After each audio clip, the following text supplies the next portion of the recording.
자, 2015년 9월 27일 반갑습니다, 여러분. 9월의 마지막 일요일이네요. 9월이 이렇게 지나갔습니다. 추석이랍니다. 슈퍼문이라고 해요. 그래서 달 크기가 한 15% 정도 더 커진다고 하죠. 오늘 밤에 달 뜨거든 한번 보시기 바랍니다.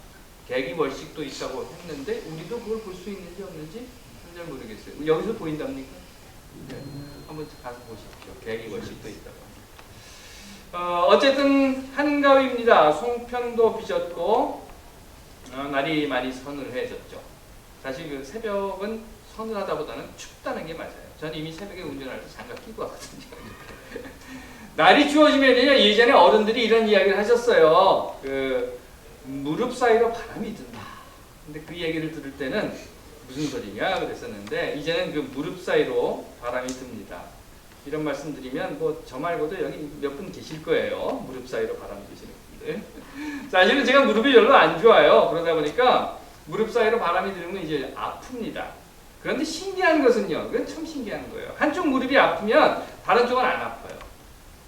그러다가 이쪽 무릎이 다 나으면 그때 와서 이쪽 무릎이 아프다고 막 소리를 질러댑니다. 그렇죠?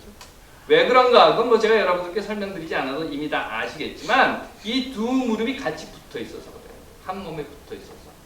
두 무릎이 같이 아파버리면 문제가 뭔가 하면 손도 팔도 머리도 가슴도 배도 다 못 움직이는 거예요. 그래서 한쪽이 버텨주는 겁니다. 얘가 아플 동안. 그리고 얘가 다 아프고 나면 그 다음에 이쪽 애가 이 얘기 하는 거예요. 야, 내가 고생했어. 이제 네가 좀 버텨. 이렇게 하는 거죠. 만일 둘 다 아프다고 자빠져 버리면 그건 문제죠. 암이라고 하는 것이 있다고 해요. 전에 여기 계시던 그 의대에서 가르치시는 분들께 암이 뭐냐 그리고 물어봤더니 정답은 이겁니다. 암의 원인이 뭐냐 그랬더니 정답이 이겁니다. 모른다. 그러면 암이 뭐냐라고 물어봤더니 대답은 이런 것이었습니다. 혼자만 잘 먹고 잘 살겠다고 마구마구 커지면서 다른 세포들을 다 잡아먹어버리는 것. 그것이 암이랍니다. 자기 혼자 잘 먹고 잘 살겠다. 그리고 그 결과는 뭡니까? 공멸이죠. 결국 다 같이 죽어버리고 만다는 겁니다. 함께 사는 세상이라는 이야기를 제가 계속 드립니다. 추석이라고 하는데 말이죠. 여기 오신 여러분들 오늘 아침 식사하셨습니까? 이곳에 오시기 전에 점심 식사는 하셨습니까? 그리고 이제 설교가 끝나고 나면 송편도 먹을 테고 저녁도 드실 겁니다. 하지만 우리가 사는 이 세상에는 아침도 점심도 저녁도 송편도 없는 사람들도 있습니다.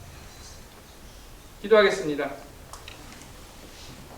하나님, 한가위만큼만 하라라는 말이 있다고 했습니다.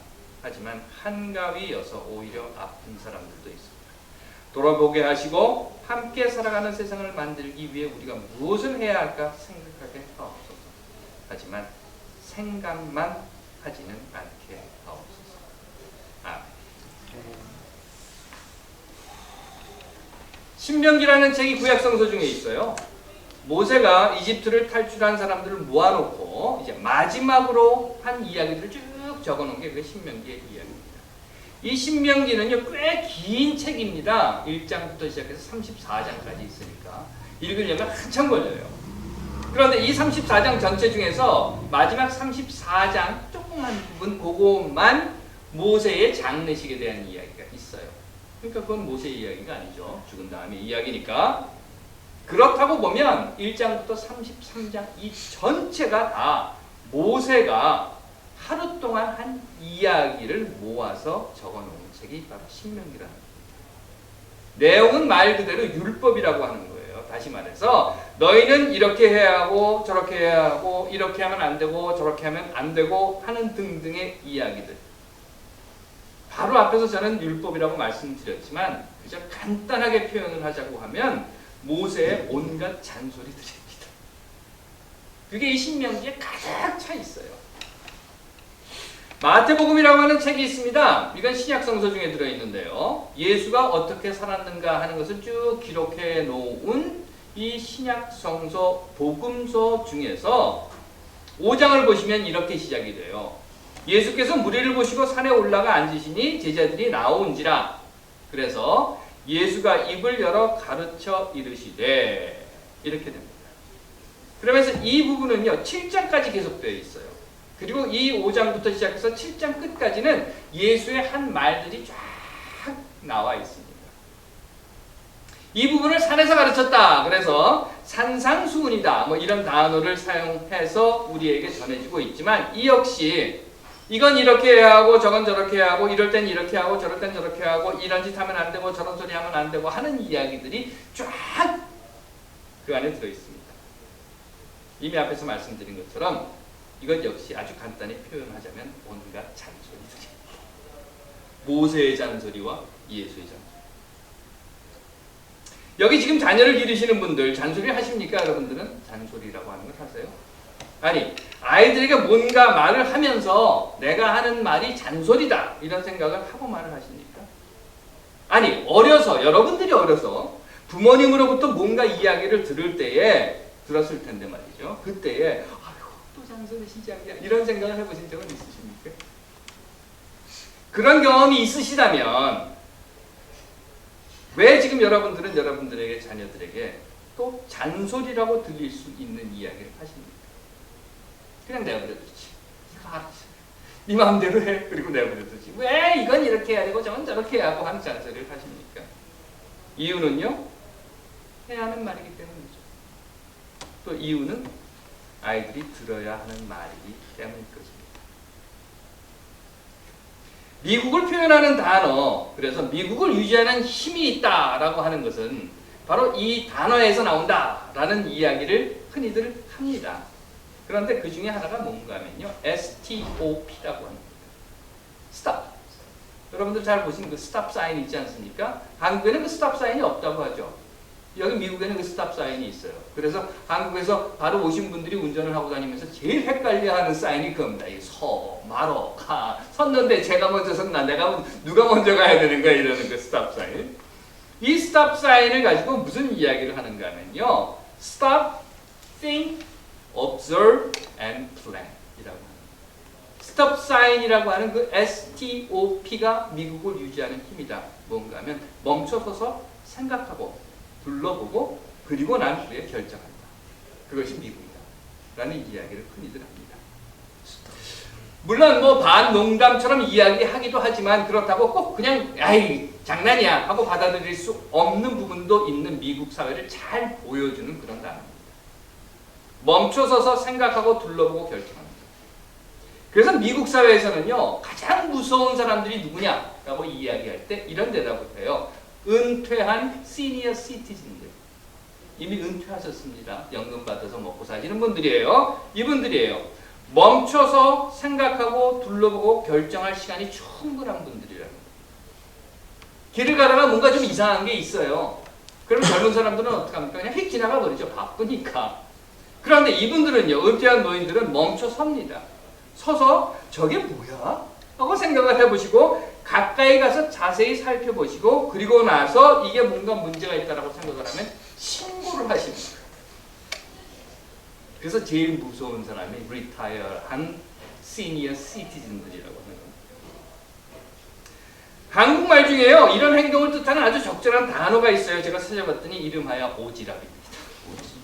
오지랖. 원래 오지랖이라고 하는 뜻은 이 위에 옷 있지 않습니까? 옷이나 또는 윗도리에 입는 겉옷의 앞자락을 오지랖이라고 한대요. 그래서 원래 의미대로 쓰면 아유 저 오지랖 이러면 안 되는 거랍니다. 뭔가 하면 이렇게 써야 된다는 거예요. 넌 왜 오지랖이 그렇게 넓니? 이래야 된다고 하는 것인데 이제는 그냥 아유 저 오지랖 그러면 다 알아듣습니다. 오지랖이라고 합니다. 이렇게 볼 때요, 미국을 유지하는 힘은 어쩌면 오지랖이 아닌가 싶어요. 그리고 그 오지랖이 행동으로 나타나는 것 중에 하나가 바로 잔소리가 아닌가 싶습니다.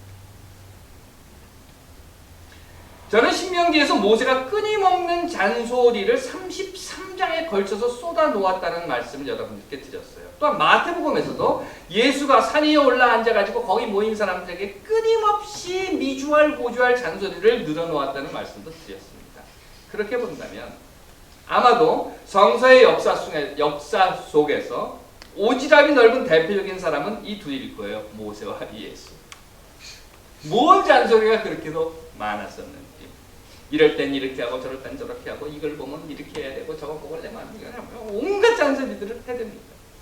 냉장고 문은 꼭 닫아놓고 반찬 뚜껑은 반드시 뚜껑을 잘 덮어야 하고 현관문을 잠근 후에는 다시 한번 손잡이를 이렇게 해서 문이 잠겼나 확인해보고 밖에 나갈 때는 창문을 꼭 내려야 되고 창문을 열 때에는 방충망이 같이 따라 올라가지 않도록 붙잡아야 되고 샤워를 하고 나면 바닥에 떨어진 머리카락을 치워야 하고 밖에 나갔다 들어오면 손을 씻어야 하고 학교 갔다 들어오면 옷을 갈아입어야 하고 양말은 벗어서 꼭 빨래통에 넣어라 하는 잔소리 뿐만 아니라 옆집 아이가 해가 졌는데도 밖에서 어슬렁어슬렁거리고 다니면 야 니네 엄마 집에 없냐? 그리고 물어봐야 하는 거예요. 또는 길거리 가다가 목줄 안 맨 강아지가 마구 뛰어다니면 주인 찾아줘야 하는 거예요. 집 근처에 쓰레기 봉투가 굴러다니면 반드시 집어다가 덤스터에다 집어넣어야 하는 거예요. 옆집 부부가 싸우는 소리가 나면 왜 싸우냐고 가서 한번 문이라도 두들겨봐야 하는 거예요. 길 가다가 연기가 솟는 곳을 보면 저거 뭐야? 불이 났나? 신고를 해야 하는 거예요.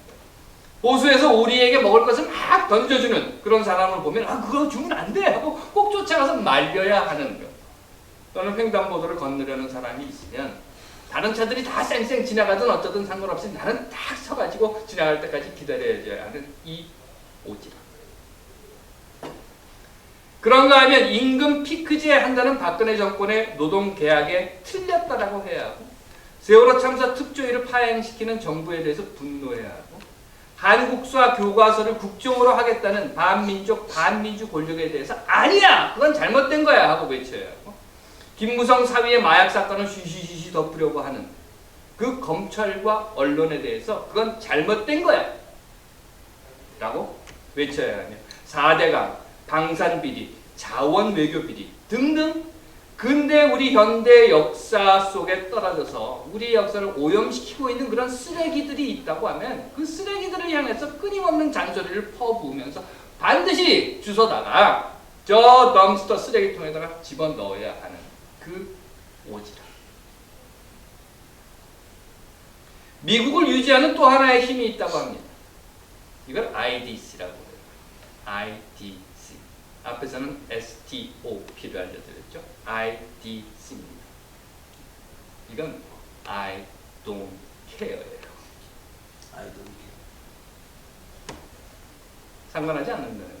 난 상관없어. 내가 누구이든지 내가 뭘 하든지 난 상관하지 않아. I don't care. 님비 not in my backyard죠.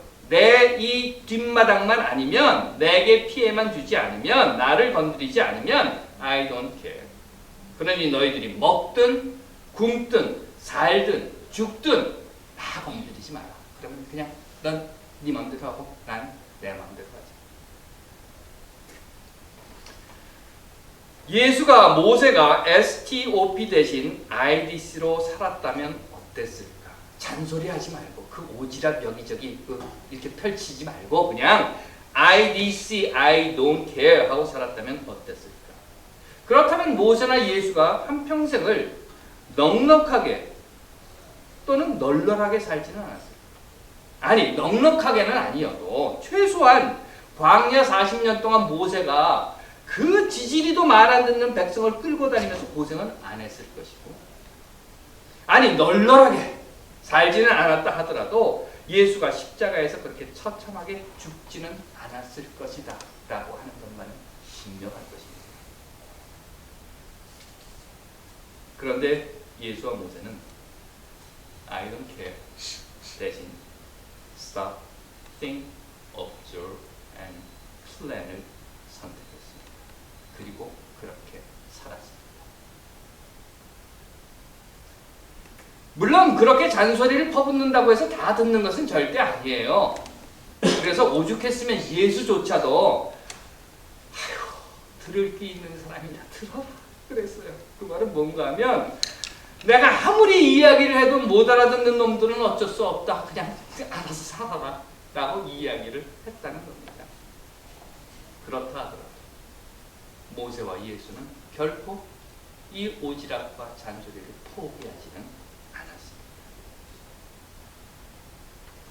옳은 것은 옳다, 아닌 것은 아니다 라고 해라. 이게 하나님의 형상 중에 하나다 라고 제가 말씀을 드렸습니다. 또한 강 한가운데 서서 그 너저분한 삶의 너럭을 뒤집어 쓰고 인생의 강을 건너가는 백성들에게 자, 내가 이 물 막고 있을 테니까 너희들 다 지나갈 때까지 내가 보고 있을 테니까 가라 하고 바라보고 있는 것이 또 하나의 하나님의 형상이라고 말씀을 드렸습니다. 그리고 오늘 저는 이제 여러분들께 온갖 잔소리로 오지랖을 마구 넓히면서 이것도 참견하고 저것도 참견하고 하는 그것이 또 하나의 하나님의 형상이 아닌가 라고 말씀을 드리고자 합니다. 하지만 한 가지 이 오지랖에서 우리가 꼭 짚고 넘어가야 할 것이 있습니다. 그건 사촌이 땅을 사면 배가 아프다. 남이 잘 되는 꼴을 못 본다 하는 지극히 잘못된 우리의 속담에 근거한 오지랖이 아니라, 다시 말해서 남이 잘 되는 꼴을 못 봐서 오지랖을 떠는 것이 아니라 남이 잘 되는 꼴이 배가 아파서 미주알 고주알 뒷담화 내뱉으며 흉보고 시기하는 그런 오지랖이 아니라 이웃의 힘들어하는 삶을 보는 오지랖, 배고픈 사람에 대한 오지랖, 병든 자, 아픈 자, 절망하고 목마른 그 고통 중에 있는 이웃들을 향한 오지랖. 그래서 먹을 것을 주고 위로해주며 같이 울어주고 얼싸안아주고 치료해주며 용기를 넣어주기 위해서 끊임없이 함께하며 모른 척하지 않고 외면하지 않는 오지랖. 그것이 하나님의 또 다른 형상인 우리에게 보여주신 모습이라고 저는 믿습니다. 하나님께서 사랑하시는 여러분들은 하나님의 존재를 믿으십니까? 믿지 않으신다면 제가 하는 말이 큰 의미가 없을 겁니다. 하지만 믿으신다고 하면 하나님의 오지랖이 곧 여러분들의 오지랖이 되시기를 간절히 빕니다. 기도하겠습니다. 하나님, 우리가 눈을 감고 귀를 막고 입을 가린 채 못 본 척, 못 들은 척, 모른 척 외면하며 살지 않게 하옵소서. 아멘. 아멘.